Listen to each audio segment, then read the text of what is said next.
Welcome back to class, everyone. Go ahead and settle in, because today's explainer dives into one specific, incredibly intense summer day in Andalusia back in the year 1212. We're looking at a moment in time where literally centuries of religious and cultural friction reached an absolute boiling point. Yep, we're talking about the Battle of Las Navas de Tolosa. Now, you know the 13th century was a notoriously violent era, full of titanic clashes. But while the Crusades were raging over in the Levant, another holy war was reaching its absolute apex right on the Iberian Peninsula. And it's absolutely crucial to understand that this was a struggle not just for territory, but for the very soul of Spain. The fate of Western Europe truly hung in the balance here. Okay, let's take a quick look at today's syllabus. We're going to cover 1. Iberian geopolitics in 1212. 2. Examining differing historical motivations. 3. Bypassing the strategic choke point. 4. A tactical breakdown of the battle. And finally, 5. A shift in Mediterranean power. So, let's set the board in the late 12th century to understand the massive stakes here. Section 1. Iberian geopolitics in 1212, the board is set. I want you to picture the geopolitical map of 1212 in your heads. Much like the early Muslim expansion centuries prior, a massive new power had emerged in the south, the Almohad Caliphate. Under the leadership of Caliph Muhammad al-Nasir, who the Christians actually called Miramamolín, the Almohads had consolidated this sprawling, unified empire. We're talking stretching all the way from the Atlas Mountains in North Africa right up to the banks of the Guadalquivir River in Spain. Now, looking at the north, what do we see? Well, the Christian kingdoms were dangerously divided by their own bitter internal rivalries. In fact, our sources actually compare their fracturing to the states of the Roman anarchy. The strategic reality was honestly grim. These divided northern states were on the absolute brink of being completely overwhelmed by Miramamolín's unified forces. Moving right along to Section 2, examining differing historical motivations, the source divide. Now, as history students, we've always got to look closely at who is actually writing the history. If we neutrally examine the primary sources, we see Christian and Muslim historians recorded entirely different foundational motivations for why this bloodbath even had to happen. The accounts of this period are heavily colored by the perspectives of the writers. Christian chroniclers frame the conflict almost entirely through the lens of intense religious zeal. They viewed it as a desperate unified necessity, literally a holy crusade required to protect their very existence. On the flip side, Muslim historians recorded distinct political and religious motivations, focusing on the righteous defense and further expansion of their rightfully established caliphate. It's a fascinating divide in the historiography, really showing how two sides can view the exact same geopolitical pressure cooker in completely different ways. So the crucial point is the objective reality on the ground, which brings us to King Alfonso VIII of Castile. He had this stark, incredibly pragmatic realization: unite or be picked apart. He looked at the historical landscape and recognized that if the Christian states didn't forge a coalition, they'd be dismantled individually, very much like the Rus principalities during the Mongol invasions. Acting on this existential threat, he appealed directly to Pope Innocent III, and the Pope responded by officially declaring the campaign a crusade. This massive decree finally brought together the rival kings of Aragon and Navarre, alongside knights traveling from all across Europe, into one incredibly rare, unified coalition.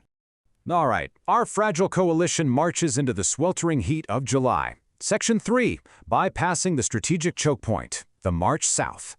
This part brilliantly illustrates the sheer logistical and strategic hurdles of medieval warfare. The massive coalition marches south, heading right into the teeth of the Sierra Morena mountains. But the Almohads are waiting for them. They've intelligently occupied the Despeñaperros Pass. And guys, this wasn't just a roadblock, this was a natural choke point that our sources describe as being as impenetrable as the Great Theodosian walls of Constantinople. A frontal assault here? Totally suicidal. It would have led to an absolute slaughter, likely resembling the historic disaster at the Battle of the Bridge. But then, a vital stroke of luck occurs. According to the narrative, a local shepherd, basically acting as the ultimate medieval GPS, approaches the Christian camp and reveals a secret, unmapped path through the mountains. This single piece of local intelligence allows the entire Christian coalition to quietly bypass the main Almohad defenses, slipping through the mountains to emerge completely safely on the wide plateau of Las Navas de Tolosa. The trap was avoided. The board is finally set for combat. Section 4. Tactical breakdown of the battle, the clash at Las Navas. Notice the classic Christian three-line formation they deployed here. They placed their heavy vanguard firmly in the front lines to take the initial shock. But very deliberately, they held their ultimate power, the three kings, Alfonso of Castile, Pedro of Aragon, and Sancho of Navarre, in the rear as a highly disciplined strategic reserve. Staring them down across the plateau was the Almohad army, relying on a truly massive host of light infantry. So it was a very classic matchup, heavy armored shock troops versus overwhelming lightly armored numbers. Now, on their Almohad side, to fully grasp their defensive posture, we absolutely have to talk about the Black Guard. These were the elite forces of the Caliphate. According to the accounts, they were reportedly chained together in a literal human wall around Caliph Miramamolín's tent.